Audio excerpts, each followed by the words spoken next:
Welcome back to Fire Emblem: The Sacred Stones. Last time we cleared out the village of Capellen, and we're on our way to get to Jehanna. This time though, you'd probably be expecting a training montage here, and I am going to be doing one, but before that, there's something that I need to show, mainly because a monster just showed up and blocked my path back to the tower. So I want to show how to get rid of those, but also I want to draw your attention to the shop in Capellen. And I don't really care who goes into this shop.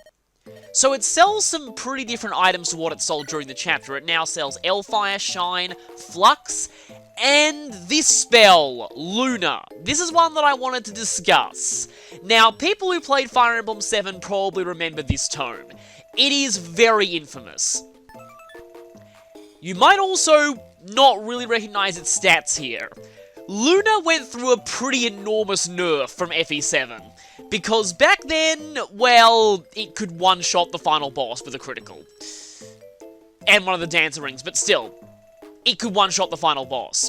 The idea of this tome is that it has no might of its own, but it ignores the enemy's resistance. So basically, you're doing fixed damage based on your magic stat. The problem is that it has a high crit rate as well, and a crit from even a magic stat of around... Okay, so the maximum HP for most enemies is 60, so you only need a magic stat of 20, which is the cap for unpromoted classes, to be guaranteed to kill any normal enemy with a critical. So, yeah.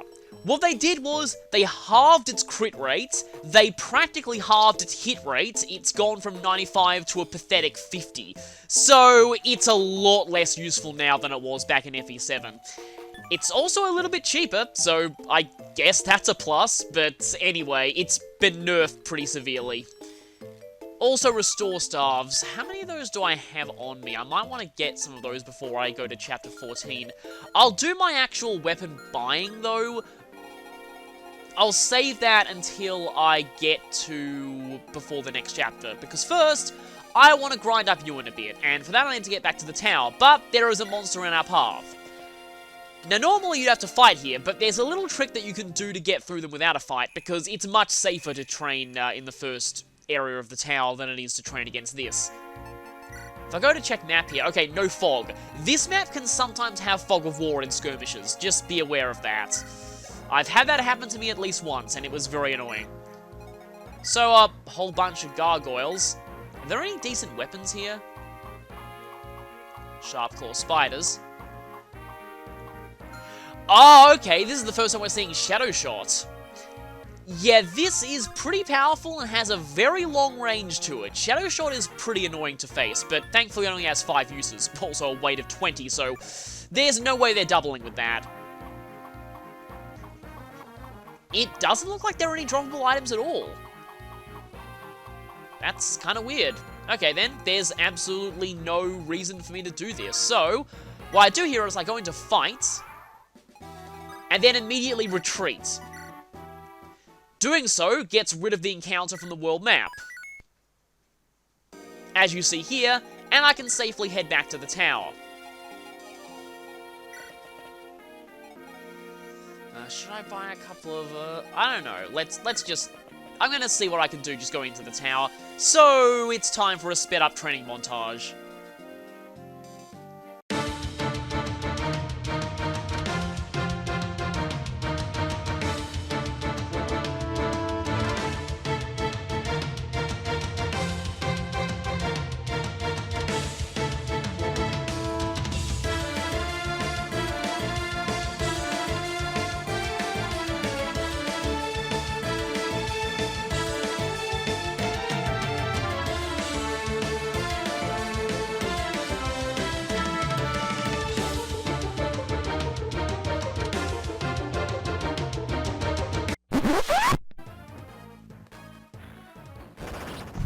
No!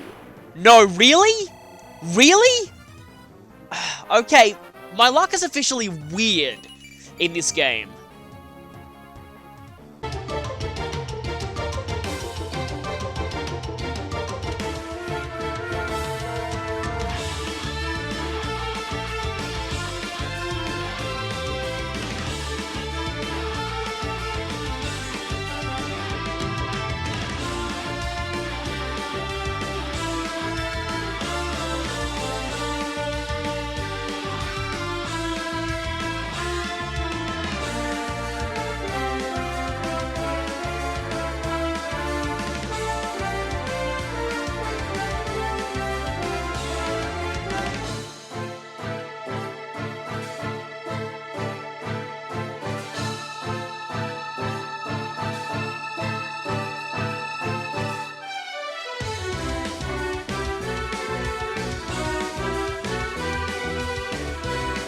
Okay, now before Ewan promotes, I'm actually going to need to go and buy a Flux spell, because we don't have any of those at this point in the game.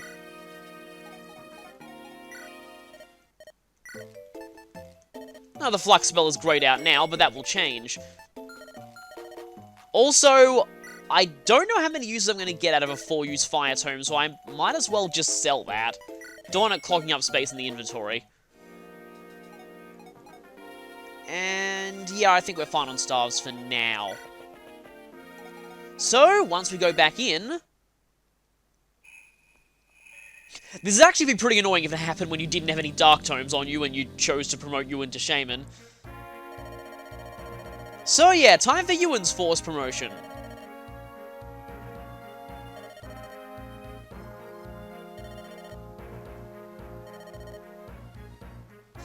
Or in this case, a great, I would say Druid, but I'm not going to be going Druid on this route, because Druid's the one that I want to go for, and like I said, Ephraim's route will be my main canon one, so I'll be doing something different, but I will still be going with Shaman. Just because I find this one of the more unique options for Ewan, and I still think it looks really hilarious. It's not often that you see a bright blue and red Shaman.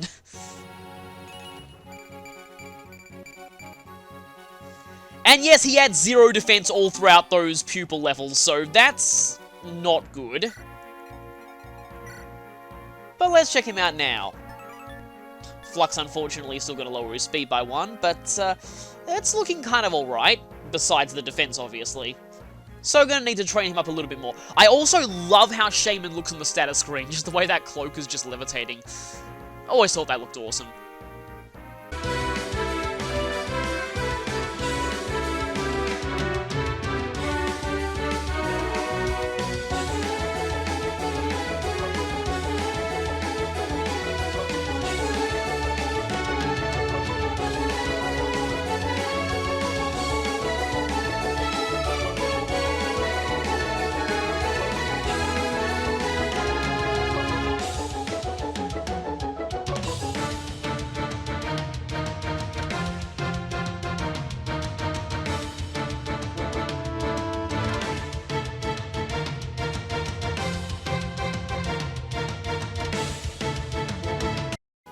Okay, so I've actually unlocked Arthur and Lute's C support. This is a support chain that I really like, so I want to show this one off too.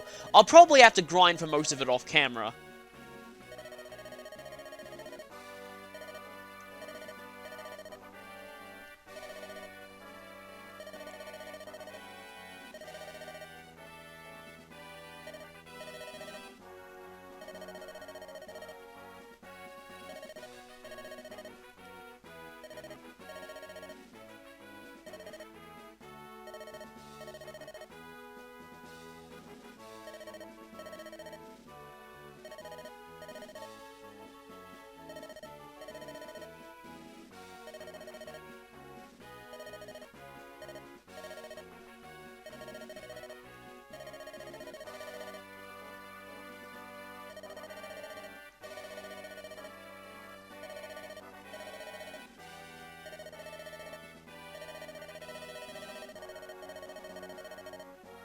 Mild.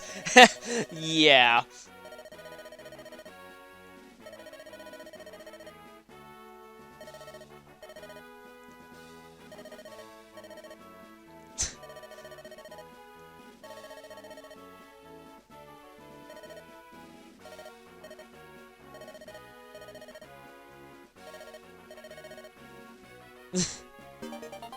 So that one's kind of interesting, but it gets better too. Okay, we put it off as long as we can. It's time to head to Hamel Canyon. Yeah. You can tell I'm dreading this one. I do have a plan though, and in practice this plan has seen me through more often than not. So... it's actually not that bad if you can get past the initial rush. The problem that I'm having is that taking down the boss in time requires a lot of luck. I'll explain that once we actually get there. So yeah, this is Queen Ismaya, who was actually named Ishmael in the Japanese version, so they obviously realized that was a male name in the localization and changed it.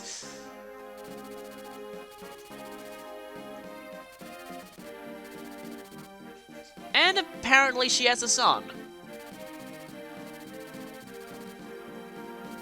So now we're finally in Jehanna.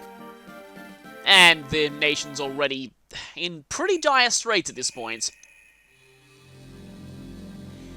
But first, it's time for a scene called If You Hated Voltar Before. Yeah, it's like this game, like, you think it's not possible to hate Voltar even more, but they do it, they do it. This scene, watch what Voltar does in this scene. So, when we last saw him, he murdered Glenn in cold blood. And you're probably thinking, how could that possibly get any worse? Well, for one,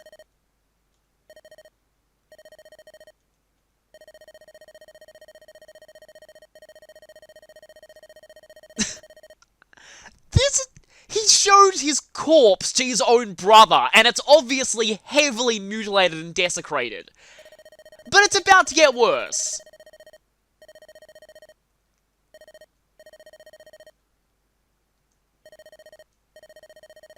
For one, he's actually trying to get this guy to use his brother's death as a stepping stone to promotion, but no, it's even worse than that.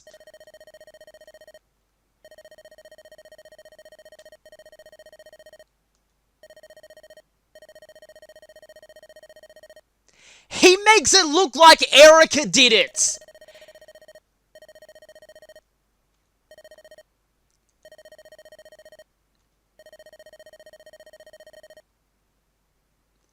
And uses it to goad his own brother into going insane with revenge.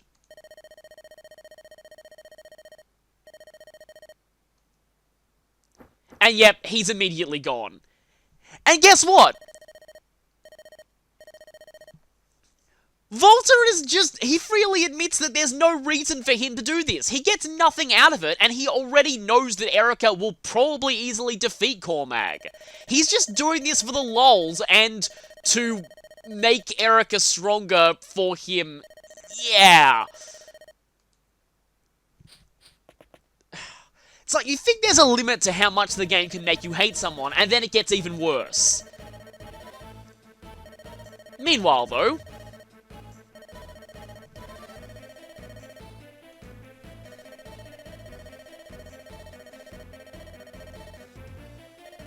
so finally, this messenger has caught up with us and realizes the prince is okay.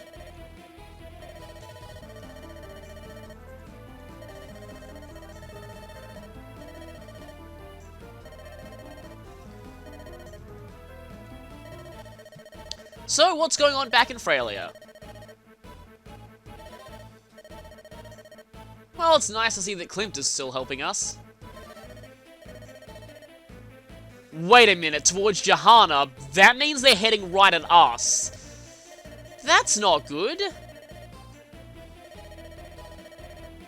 We're now stuck between a hammer and an anvil, basically.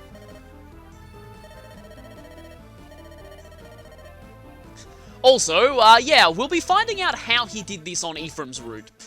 So, like I said, besides character recruitments, the events of both routes are considered to be happening at the same time. So, they're actually both canon, and you will need to play both to get the full story. Unfortunately, Ephraim is heading straight to the Emperor himself.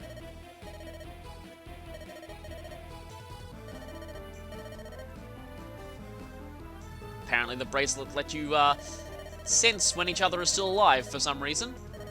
And hey, Rachel is here.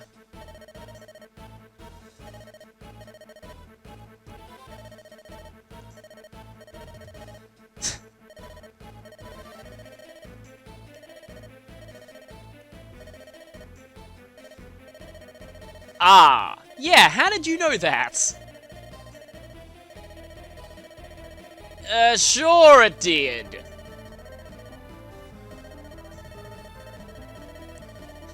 And it's gonna get even more implausible, because she also somehow knows that there are knights from Ralston that are coming to help us. Somehow she's aware of this. You know an awful lot for just a random traveler. And look at the enemy line that's awaiting us. And as if we didn't already have enough to contend with Voltar, now we've got to worry about Kalark. And this guy, Ias. I don't like this guy. This guy is the primary reason why I hate this chapter.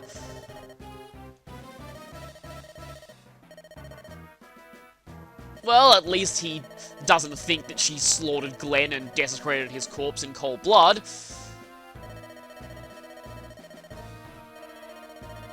Yeah, having Erica fight this guy is probably a bad idea.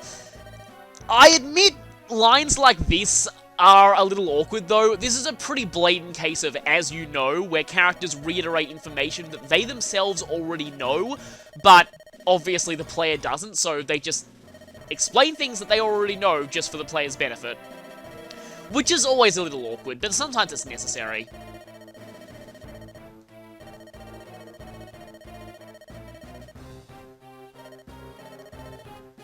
Yeah, we remember Kalark always seemed to hate Jehanna, so seems like Ias was with him at those times. And Kalark wants to be a king. Ias seems to be more of a, I guess the kind of old veteran who just doesn't really like seeing more war.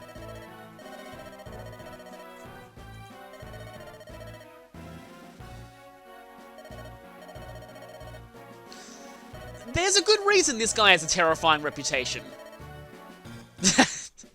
Nice insult there.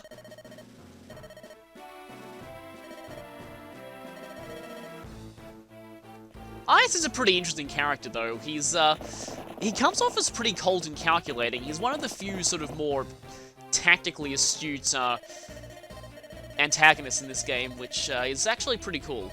It does fit a chapter like this as well. This is a chapter that you really need to have a strategy in mind for, because, like they say here, not only do we have lines to break through, we've got Pablo's army coming in from the rear. It is definitely possible to finish this chapter fast enough to not have to worry about them, but if that happens, you leave Pablo's subplot hanging, and I don't like doing that. So, we've got a defend chapter here. Now, one thing that I want to show first is, I actually took Ewan through a skirmish that happened to show up on the way to Hamel Canyon, just to make sure that he was up to a decent level with us. Now, to be honest, these are the stats that I'd expect from loot at this point in the game, not Ewan, but I don't know, he just kind of ended up similar. That skill is not good, but he still tends to hit often enough. I think that flux is fine. Basically, I wanted Ewan to be decently leveled. There is no room for weaklings at this, well, in this chapter. I was about to say at this point in the game, but it's really just this chapter. This chapter is kind of an outlier. So, this is a defend chapter. We have to survive for 11 turns, but you can end this chapter early by defeating the boss, like most defend chapters in the series. Doing so is much easier said than done, though. We've got 3 ballistas trained on us right from the start of this chapter. Now, you want to get rid of all those ballistas as soon as you can, otherwise your flyers are in major danger, and I'm already planning on using Tana in this one, but let's just say, yeah, I don't really want to spoil things. Something else to quickly point out as well, is that while you have to survive for 11 turns, and while it is possible to end this early by killing the boss, you don't want to do it too early. You want to stall this chapter out at least 4 turns. There is a very, very good reason for this. Oh, also, if you didn't get Amelia back in Chapter 9, if you let her leave the map, if she died, obviously she's gone, but if you let her leave the map, she'll show up here. Now, since I've never done this, I actually have no idea where she is, but I'm guessing she's somewhere around these soldiers, or maybe these soldiers. Maybe these soldiers, I think. So yeah, I've never actually done that. But one other thing to point out that people mentioned to me is that if you steal Amelia's speed ring back in Chapter 9 and let her leave, she'll still have the speed ring here, so you can effectively clone the speed wing, which is kind of cool. So we've got mercenaries here. We'll have to deal with them, more of them later. A few guys here. One of them has a javelin. Just a bunch of bog standard soldiers. Some bog standard knights. Some cavaliers. All of these ones have lances at this point, and I'm going to discuss why that's a good thing eventually. We also have these guys, though. These rangers are very, very annoying. They're quite strong, they're pretty fast, they can double a lot of people, actually, so you want to watch out for these guys. They're actually pretty tough. Also, A sleep staff priest. That's also annoying. Also a physics staff guy. Now, this guy does have a stealable red gem, but there's a much better stealable item that shows up later in this chapter from the complete opposite direction. Notice this suspiciously empty part of the map here. It won't be empty for long. Trust me. And now we come to the real reason why I was dreading this chapter, IAS. You see, you don't have to fight this guy, but for the way I play these games is that I like to quote-unquote 100% complete chapters, and that means fulfilling any optional objective, which means that I have to fight this guy. He believes he's an unbeatable tactician, and he's actually not all that wrong.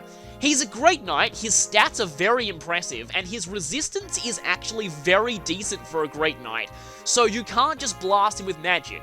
He's also on a fort that gives 2 defense and 20 evasion, making him quite evasive. His con is high enough that he is not weighed down by many of his weapons.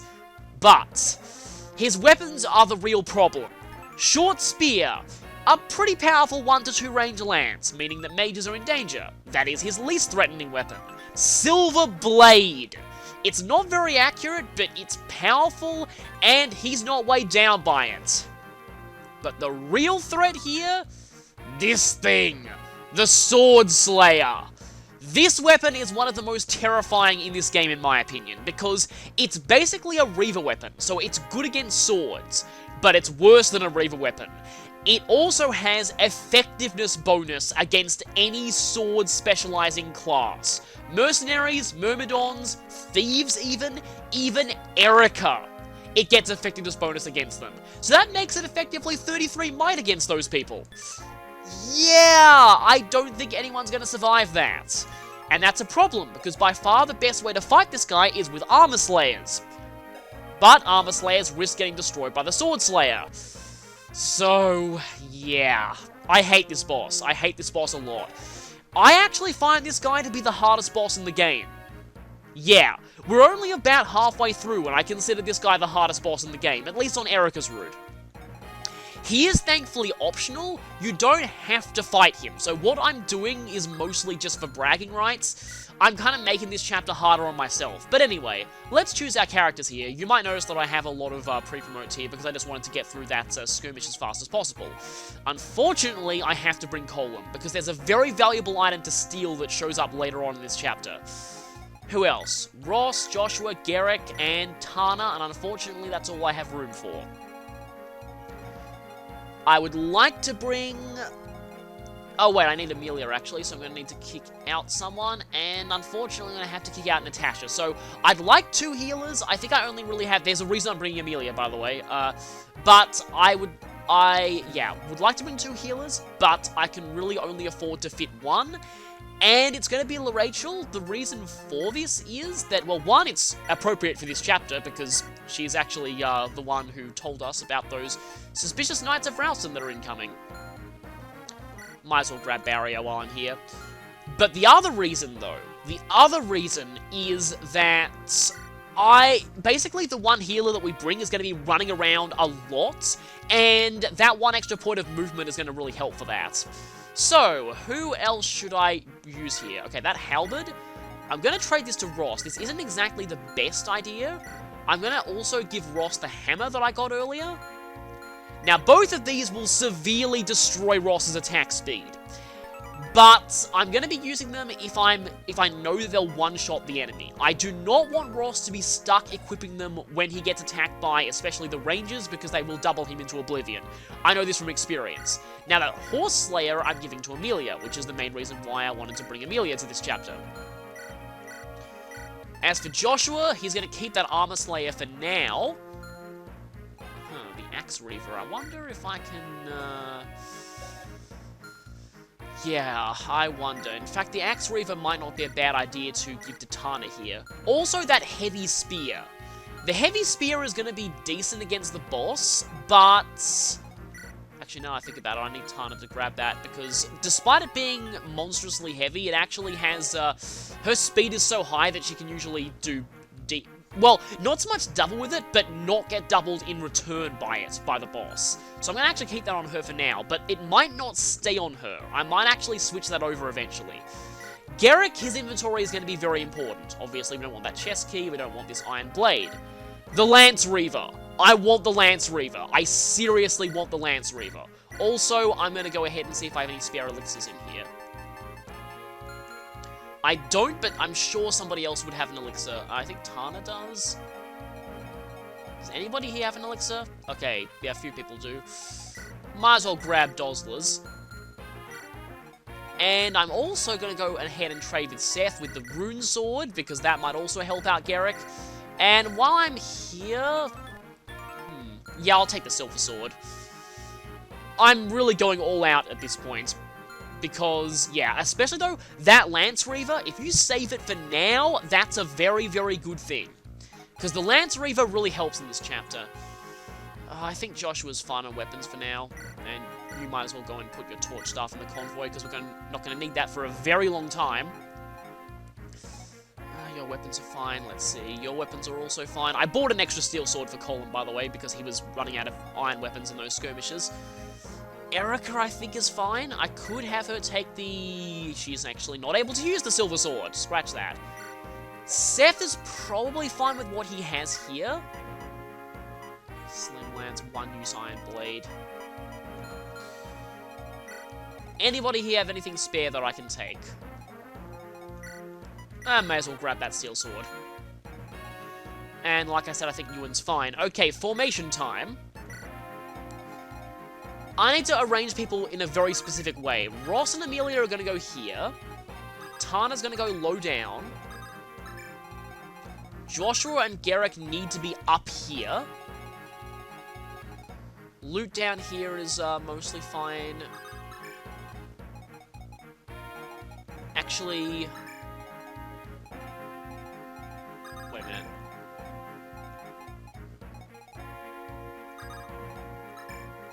Might actually need to have Amelia down there. Tana is 7 move. Right? 1, 2, 3, 4, 5, 6. Okay, she can get to this guy. I basically want to kill both these archers, otherwise Tana is going to have to endure ballista fire. And that's never a good idea. My main goal with loot is to have her kill 2 of these in the first turn, with the aid of Teddies. And then... Ewan, where's... yeah, Ewan can go down here, actually. Oh, wait, I don't actually need Amelia here, because Ewan can kill that first archer.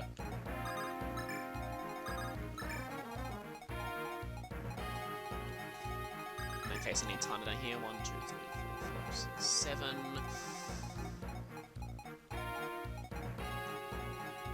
Okay, yeah, just making sure that I have my position right, because it's gonna be very, very important.